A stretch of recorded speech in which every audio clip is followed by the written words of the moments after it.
Chair. Right. Good afternoon, ladies and gentlemen of the AFRH. You're all welcome to this second session of the webinar series, which we started 2 weeks ago successfully with the first session of the counseling series. Today, we'll be going ahead and building up on what we have already started. I'm standing in for my lead. That's Mrs. Rose Ogbeche, who is having some challenges. So I'll be standing in for her, but she's also present and will be giving us the needed support for this presentation. So you're all welcome. Members of the training committee, the chair, and other members online, you're all welcome. So today we're going to be looking at a very important topic in the counseling series, which is going to be ably anchored by one of our distinguished fellows. We're going to be looking at the topic, when treatment fails, how to break bad news. So I'll be looking at the profile of the speaker for today. He's Dr. Onwudiwe Elijah. He's a passionate IVF expert and practitioner who enjoys demystifying every stigma attached to infertility and IVF with every available academic and clinical platform. He's a fellow of the West African College of Surgeons and holds a postgraduate diploma in assisted reproductive techniques from the University of Schleswig in Germany. Dr. Onwudiwe also holds a master's degree in business administration, majoring in human resource management. He shares his time with teaching, leadership, and clinical practice. He founded the Pink Petals Fertility Clinic, a top-notch ART center localized in Enugu, Nigeria in 2019. Dr. Onwudiwe is a consultant obstetrician and gynecologist with the Advanced Fertility Units of the University of Nigeria Teaching Hospital, Enugu. He's a member of many professional bodies, including AFRH, SOGON, FIGO, ASRM, ESHRE, AOTIC, and a fellow of the Chartered Institute of Human Resource Management. Dr. Onwudiwe is widely traveled and has made many scientific presentations, both in local and international conferences.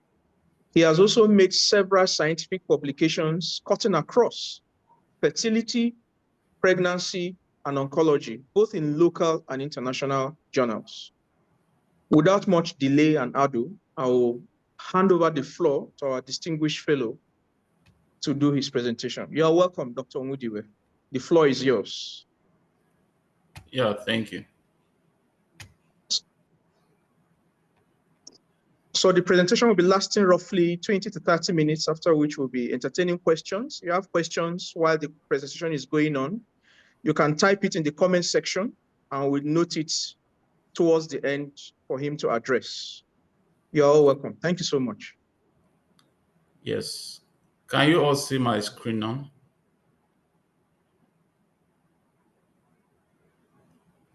Can you see my screen? Not yet. Not yet. Not yet. Okay. I'm trying to share the entire screen.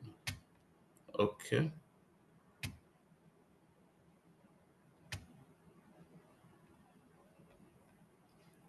Yes, we can. Now? Yes, we can see. Okay. Yeah. Good afternoon, ladies and gentlemen. And I'm so delighted to make this presentation on behalf of the Association for Fertility and Reproductive Health.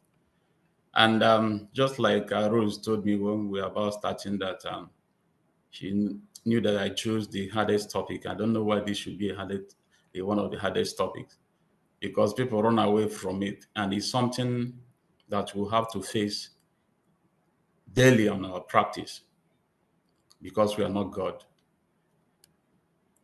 Just like I was introduced, I am the MD of Pink Petals Fertility Clinic. And we're going to be looking at these headlines. We are going to be starting with an introduction, and the next should be what is bad news in ART, what constitutes bad news in ART.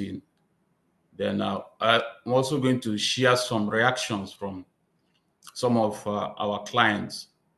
When the treatment succeeds, what's their reaction like? And when it fails, what is their reaction like? And we're also going to be taking some steps in breaking the bad news.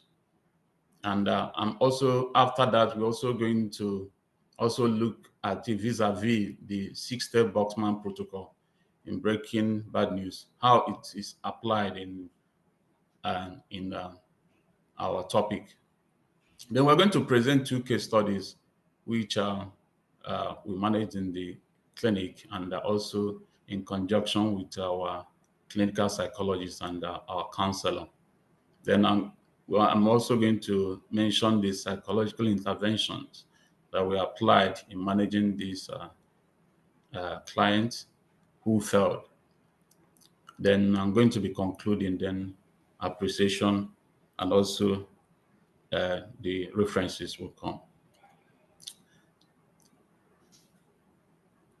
Breaking news of failed IVF treatment can be difficult and emotional task for healthcare professionals. It requires what we call CC, SEE, and C. It requires sensitivity, empathy, and effective communication skills. And funny enough, there's no way you are not going to come out if you are practicing an IVF clinic, whether you are an embryologist, whether you're a nurse, whether you're a doctor, whether you're a counselor, or even the front desk, somebody will come across you to start crying that after spending this morning, all this time, I thought that I'm going to succeed this time around. And it will, we're going to, we know that it's not something that you have to run away from, because out of 3 to 5 people that succeeded, you have another uh, 5 and 7 that didn't succeed. So they have to come.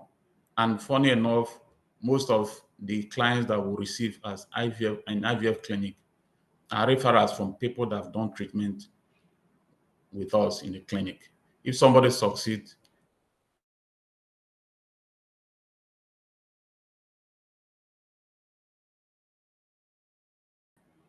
you go and tell his, I succeeded. When this happens, somebody will go and tell the friend that I succeeded, and that is what the next thing that will happen. And what constitutes bad news in an ART clinic? What is bad news? What are those things that we'll talk about when we say bad news? And it's an information that significantly disrupts patients' reproductive plans, causes emotional distress, or diminishes the person's perceived likelihood of achieving successful pregnancy. It's not just that there is not an implantation, there is no implantation in IVF treatment. There are other things that will constitute distress to the client, including diagnosis. Somebody comes and after every review, found out that the woman has poor ovarian reserve, or the man has an azoospermia that is not amenable through any surgical means. Because if it's something that's still amenable through surgical retrievers, then you can offer a client. Then the major one is the implantation failure, which I marked in red. There may also not be any egg retrieved on the day of OCR. And there may also be arrest of embryo. Then the third one is pregnancy loss. Somebody that is already pregnant, after the first scan, the second scan, you found out that there is no heartbeat, or there is a chemical pregnancy. After the PT result, she'll be so happy that this is double line. On the second visit for scan and the scanner, you won't see anything. These are the things that constitute bad news we see as bad news in ART treatment. So on my right-hand side, you can see the couple that are very happy. They've done treatment and succeeded, and you can see the 2 lines coming up. Unlike on the left side, you can see somebody that is depressed with just 1 line of the urine pregnancy test. And these clients, when they come, if they succeed, you are going to be the hero. But if you fail, they will see you as an evil man that didn't want them to succeed. That's why it is important that we talk about this. We can't shy away from that. We also know how we manage this our clients. These are raw words from client. This is exact what they used. The first one said, thank you, thank you. For the past 12 years, today I am a mother to a son. Then the second person says, good day, sir. I am one of your patients from the December 14th batch who underwent a single embryo transfer and received a positive result. I want to sincerely thank you. You are not God, but through your facility, I can proudly say that I'm pregnant. After my scan on January 10th, hearing my baby's heartbeat filled me with immense gratitude. As a woman who had never seen a positive pregnancy test before, I now carry life within me after my very first IVF attempt. I'm truly grateful, sir. So this is wonderful. But on the other side, if that line happens to come out negative, you are going to hear words like this. This is exactly what the patient said. God that designed the cycle of a woman is not stupid. Why should you people disrupt the cycle of my wife to do a treatment because of batching? I demand that you call back my wife and put a baby in her womb using her own cycle. Otherwise, God will judge you, and I'm not paying a dime for the repeat treatment. Then other person said, Doctor, now that it has failed, I will forward my account number so that you pay me back all that I have spent. So these are the words. If you compare the first one, accolades, very wonderful. And you come to this one, the person is depressed, the person is angry that all this money that I've spent, that it didn't come out well. So the blame will go back to you, the facility that did this. We shall not shy away from it. It is how we handle it matters a lot. And how do we handle this thing? The first thing is to prepare for the conversation. After mentioning these steps, I'm also going to link it with the what we call the Buckman's criteria, Buckman's spice criteria that will help us in managing that helped us in managing this client. You have to review the person's medical history and treatment plan. When treatment fails, you want to before you see the client, you must have to read back and know what exactly happened. How many embryos were transferred? What was the grade of the embryo? What was the endometrial thickness before the transfer? Was transfer very difficult or not? And every other thing.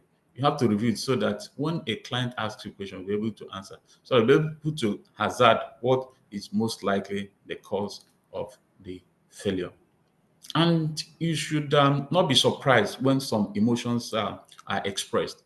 Some of them may fall down, some of them may shout, some of them may call you stupid, some of them may cry. So you have to prepare for all these eventualities. Not an emergency. You should expect, if you expect a good result, there's also a bad result. How you manage it is uh, what matters. Then you have to choose a private and comfortable setting. You don't need to start counseling somebody in the midst of when others are rejoicing and dancing. There are other people that may have done the test the same day. That's why they're rejoicing. You can need to take her out from that environment in a cute place. Of course, I expect that every IVF clinic should have a counseling room and a counselor providing everything that is needed, including refreshment, including maybe toilet tissues to dab or hanky to dab her face when she start crying, some fruits to in order to also to cheer the person up. Anything that will help. Have a support person present if possible. If you think that there's somebody that's going to help in advancing, making the patient comfortable, you have to also have the person to do that. Then breaking the bad news with utmost sensitivity, just like what I said about CC. You have to do it. It has sensitive, is with empathy and with proper communication. Start with a clear and direct statement. Don't your statement has to be clear, madam. That we have done You have done this urine test in the house. Now that you've come here in the clinic, we have repeated it. And this is one line instead of the double line that we were expecting. This shows that this did not work out as expected. Avoid using jargon or technical terms. You can't be telling the woman that you have one molar B or you have 2 times 2 uh, uh, blastocysts BC or 2 times 2 5 AA. You have to, as much as possible, bring it to as as as easy as possible for the client to be able to understand what you're saying.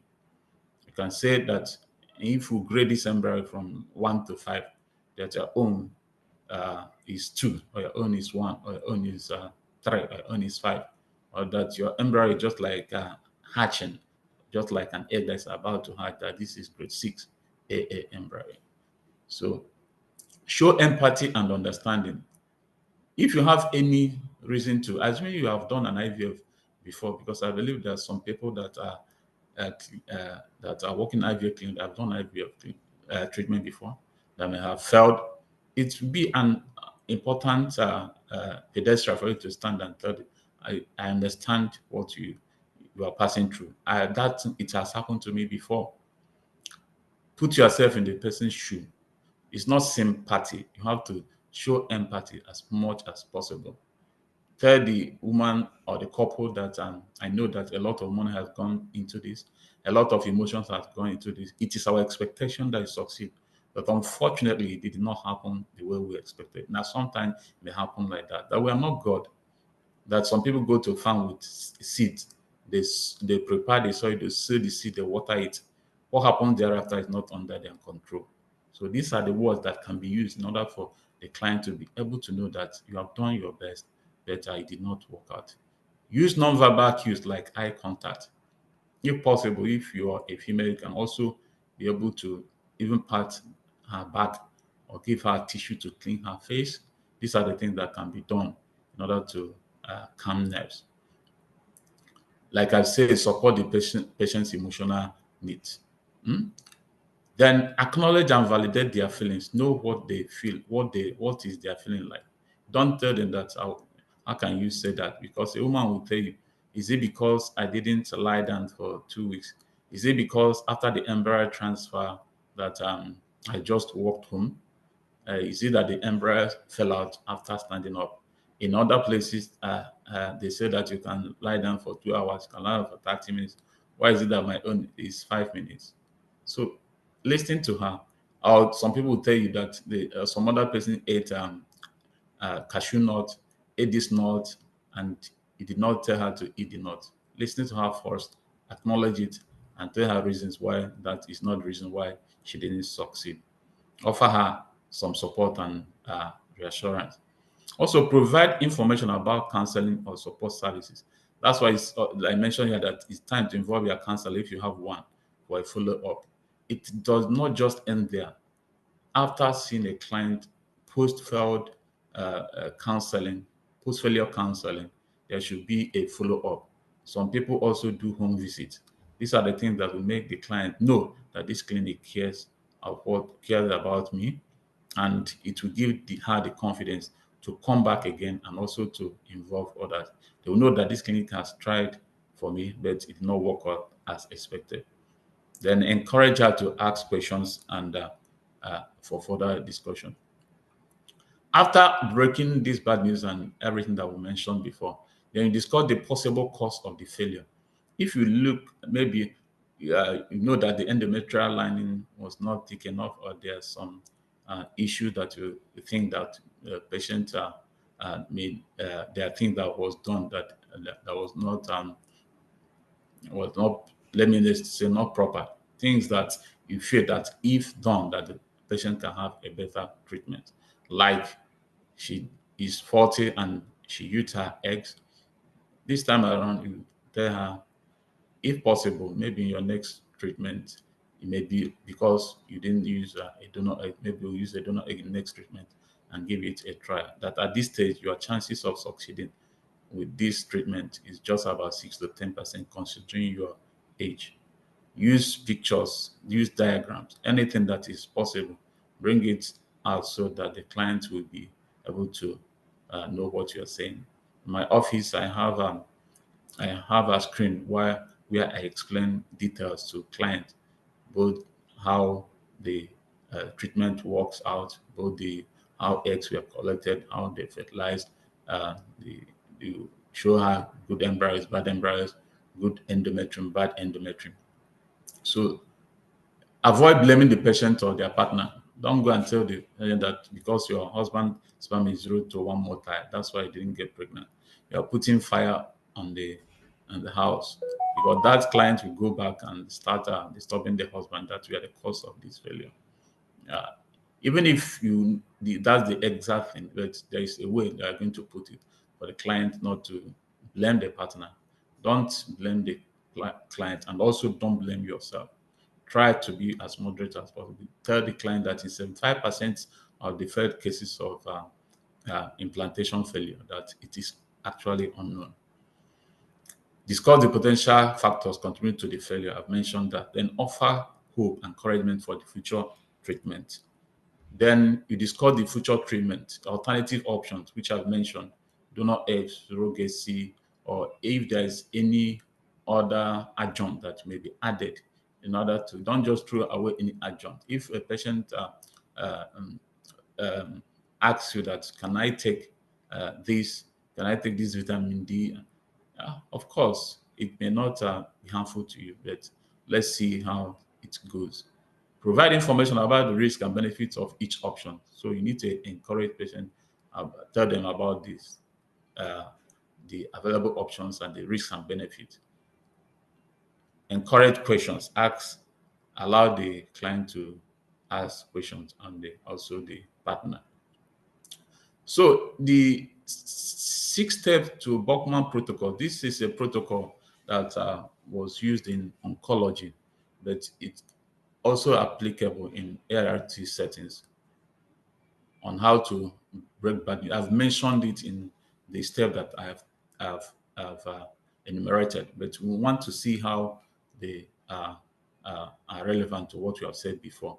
And this 6 step Buckman protocol is what we call SPIKES, SPIKES. That's the acronym. S is for setting up, be prepared for bad news conversation, including the environment that I mentioned before.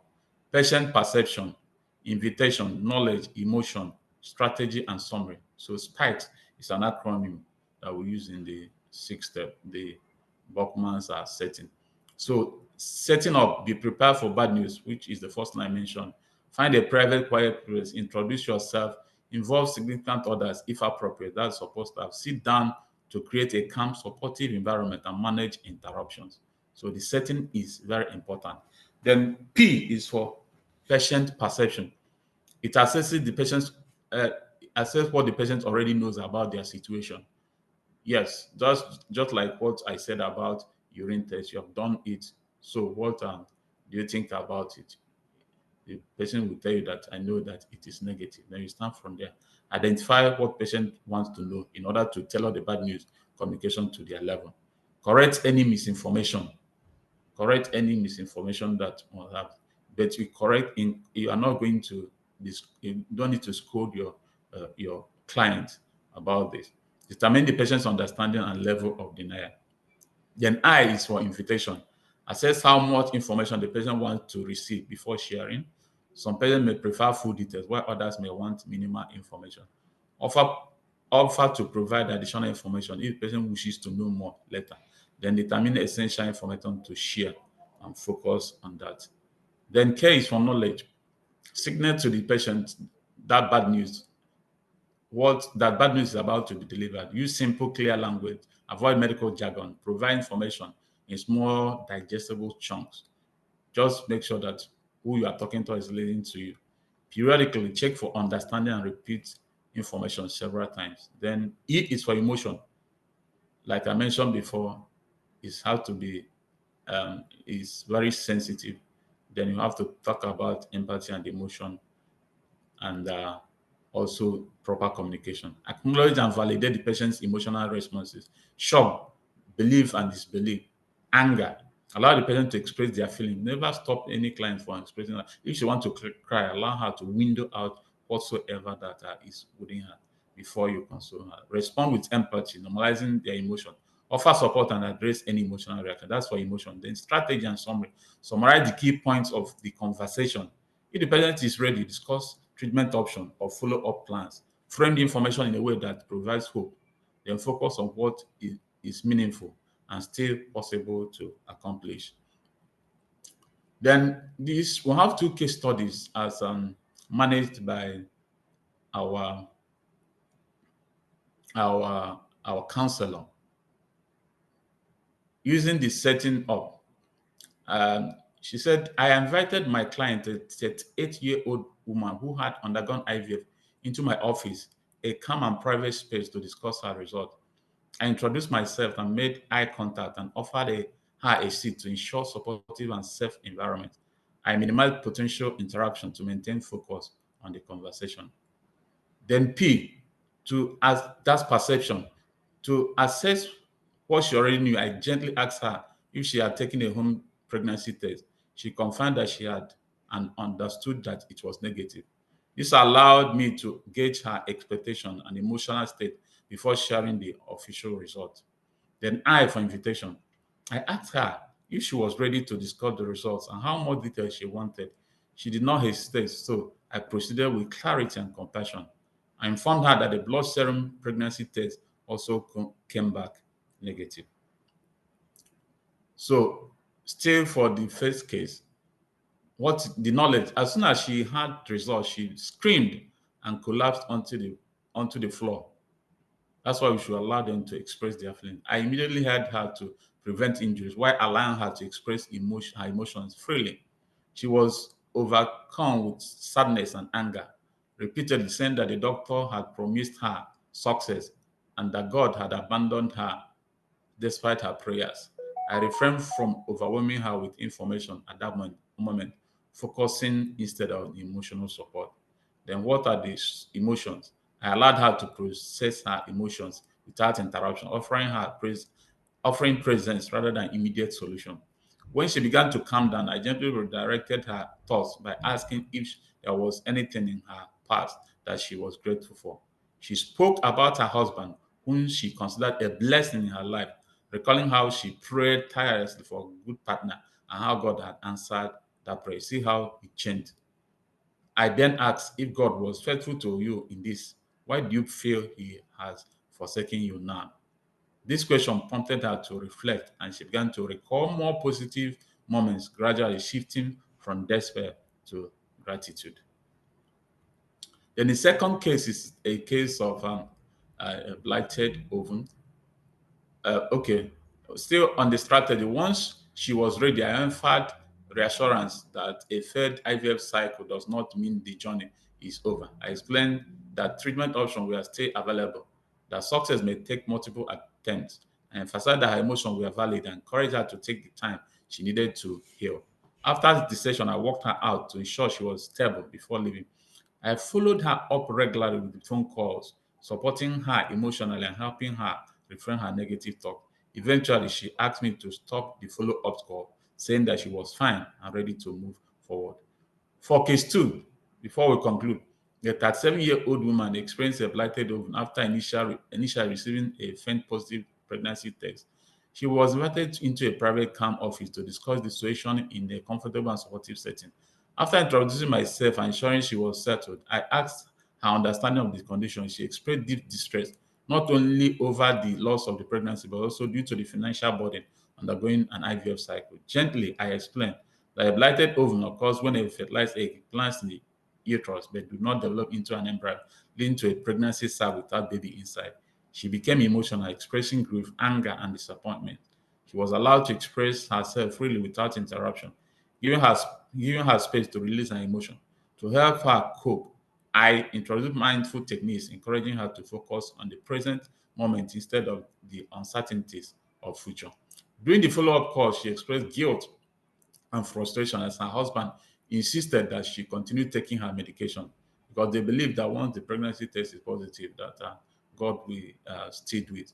Believing that pregnancy test was viable, and reinforced the doctor's recommendation to stop taking her medications, as continuing them could lead to complications. She was advised to return for a day 21 scan to ensure her body was recovering properly. As she processed her emotion, I provided hope and reassurance, emphasizing that while this experience was painful, it did not mark the end of her journey. I discussed future post-treatment options, including possibility of another IVF cycle when she was physically and emotionally ready. Over time, through consistent follow-up support, she began to accept her loss. And what were the psychological interventions that she used? For case 1 and 2, several psychological interventions were utilized to support the client in coping with their stress. This includes support counseling, that's allowing them to express their thoughts and emotion without interruption. You can see that woman, what she did was preventing her from injuring herself, but she allowed her to get to the ground and she allowed her to cry. Cognitive restructuring, challenging the negative thoughts. If somebody says something that is negative, just like why did God abandon her, she challenged it and what asked her what are the other things that God can did for you. She remembered about the wonderful husband God gave her. So you can see how that mind was restructured. Mindful based techniques.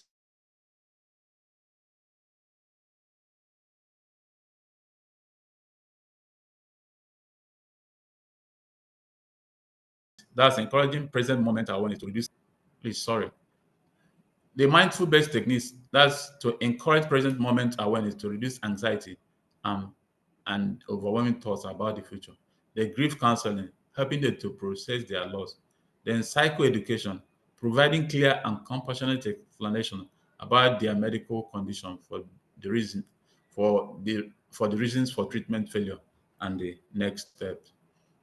Then in conclusion, I've talked about spikes. The overall spikes is a suitable approach in ART setting for delivering bad news when treatment fails. Patients often experience significant emotional distress, making it essential for healthcare providers to convey the news in a compassionate and supportive manner.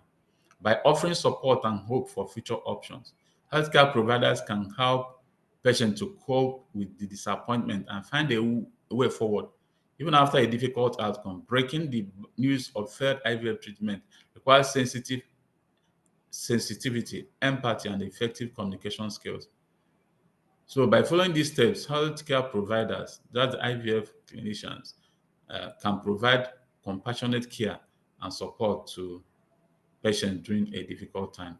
I want to acknowledge my wonderful counselor, the clinical psychologist and head of the counseling unit of Pink Petals, for enriching our slide with her first-hand experience with our client that had failed cycle in the 2 cases we provided above. Then the Association for Fertility Reproductive Health for the committee for giving me the opportunity to share my experience and also for providing the template design for this presentation. These were my references and thank you.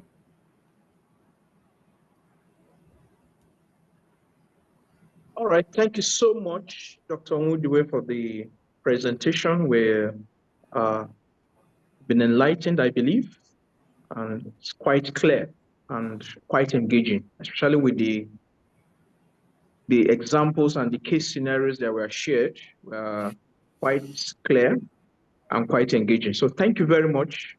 We truly appreciate that. We'll Thank you.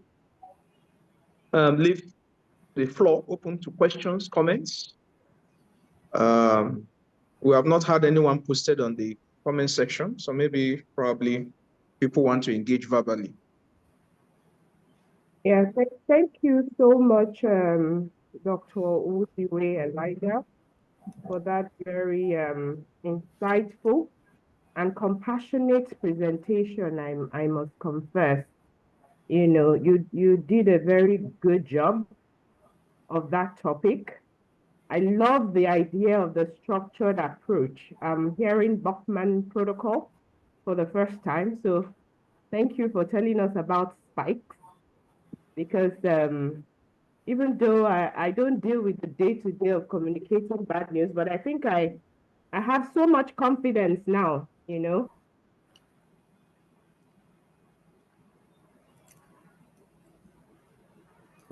If you do call me up, to bring very much. I thought that was very, very insightful. While we wait for questions, I just want to ask Dr. Onwudiwe, I don't know if you can hear me clearly. I know my voice is not my best today, but can you hear I me can clearly? hear you loud and clear.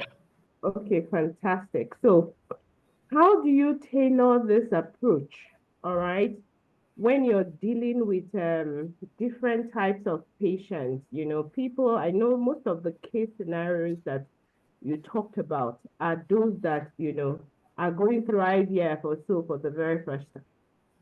Do you do the same thing when you're handling for patients with multiple failures? So how do you handle it? Is there a different approach for this patient? Okay. For people that had multiple failures, most of them they have known most things about IVF. So some of them may have gone to every clinic to do their treatment. Their counseling is not usually difficult, unlike the people that are present for the first time.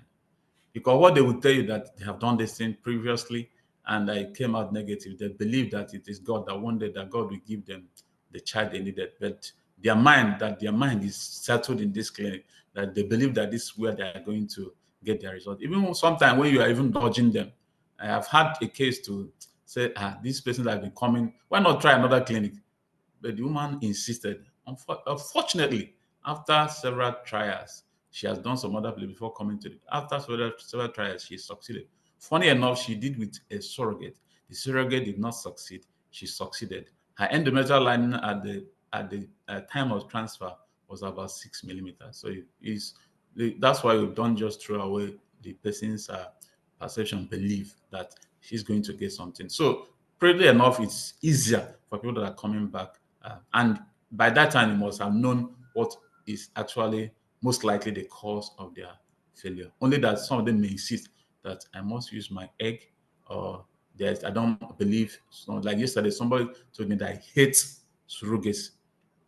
I have the recurrent fluid in the endometrial lining, and we have done everything that will be done, and we found that the only option available for her at this particular point in time is for her to try surrogacy. But she said that she hates it with passion, that she will go and come back, maybe give herself a break, maybe 1 month or two, she'll come back. No, you don't say no that it must be surrogate. So you allow them to express that their belief and emotion. But if there is a negative one, you're trying to correct it and shift their minds away from the current what they are thinking, that negativity. You need to take it away from them by any means. Thank you. Yeah, thank you so much, Dr. Onwudiwe. So if I would recall, we need to prepare for the conversation just in case people are just joining us. I want to be a good student. You said we should prepare for the conversation. We need to deliver this news with good empathy. And I think you said direct, all right? We should not beat Yes. about the bush. And then we need to provide ongoing support and guidance, which I think is particularly effective. So thank you so much, Dr. Onwudiwe. I don't know if any of our panelists have any questions to ask Dr. Onwudiwe.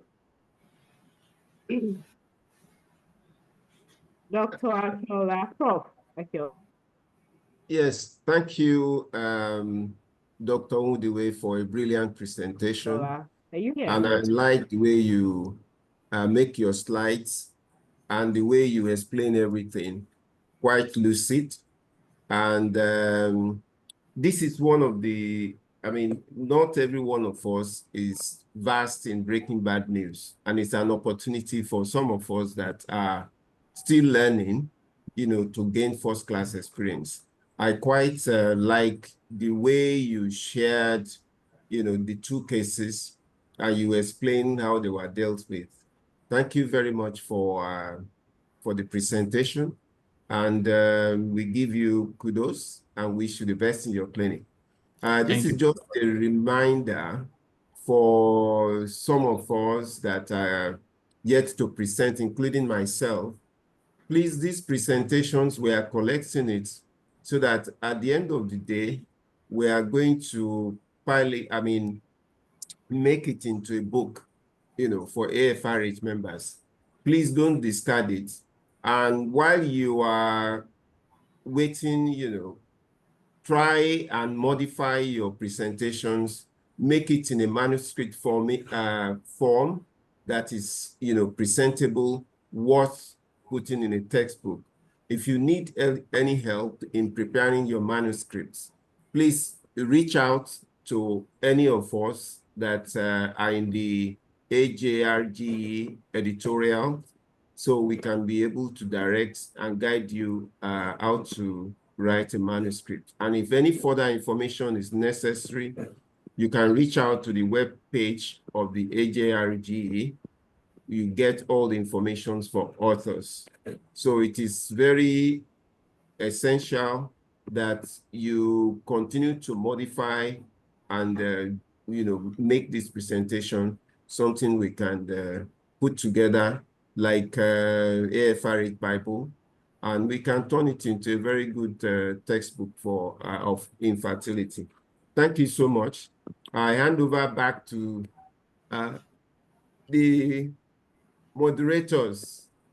So over to you, Mrs. Rose Ogbeche. Thank you. Thank you so much, Dr. Professor. I call you Professor Akiola. Professor Akiola is the chairman for the training committee of the AFRH. So thank you very much, sir, for chairing this committee that is doing such great work. And also thanks to my able moderator, my co-moderator, my lead, Dr. Kwani. I have one question that is in my mind, Dr. Onwudiwe. I There's know a that question.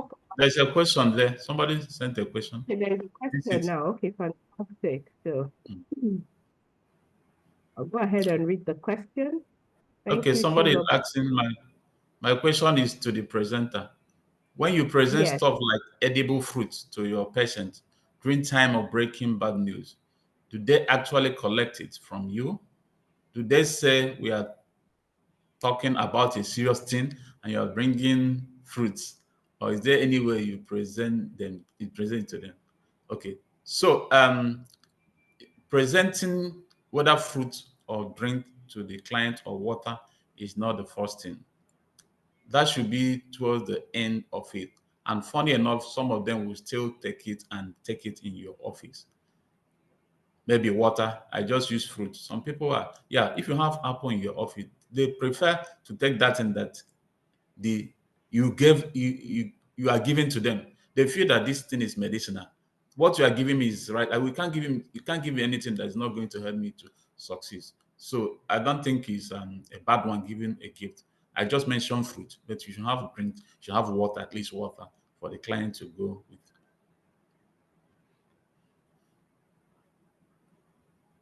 Okay, thank you. Thank you so much, Dr. Elijah. And I think I wanted to also ask like a follow-up to that as well. So you talked about, trying to tell the clients to remember what they're grateful for in one of your de-escalation techniques. But are there some other immediate techniques that can help us manage, this situation effectively? Some of the effects that are immediate is that because most of them, when they come in, they form a group. Whether they like it or not, they take their numbers from the fellow clients. They may form even a WhatsApp group and be chatting and be asking you what they're supposed to eat and what amongst themselves, they give themselves that maybe what they got from internet and all the rest of them.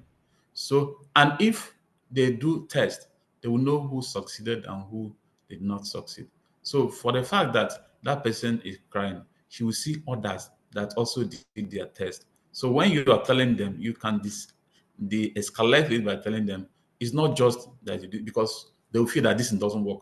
If somebody said that this thing doesn't work, why seeing other people succeeded, then she's not being true to herself. So part of the things we do also, we try to do their pregnancy test maybe almost the same day, or so that you will see some people that sucks. When you're walking in, you can see somebody that's rejoicing before you get to the lab to do your test. And either you're rejoicing also or you're not. You can also see some people that also are crying. So these are the immediate techniques that we can also, not just about telling them about what other things they can think of. You tell them currently, now you can, I know that you know that some people succeeded. So that's another technique that we can also apply.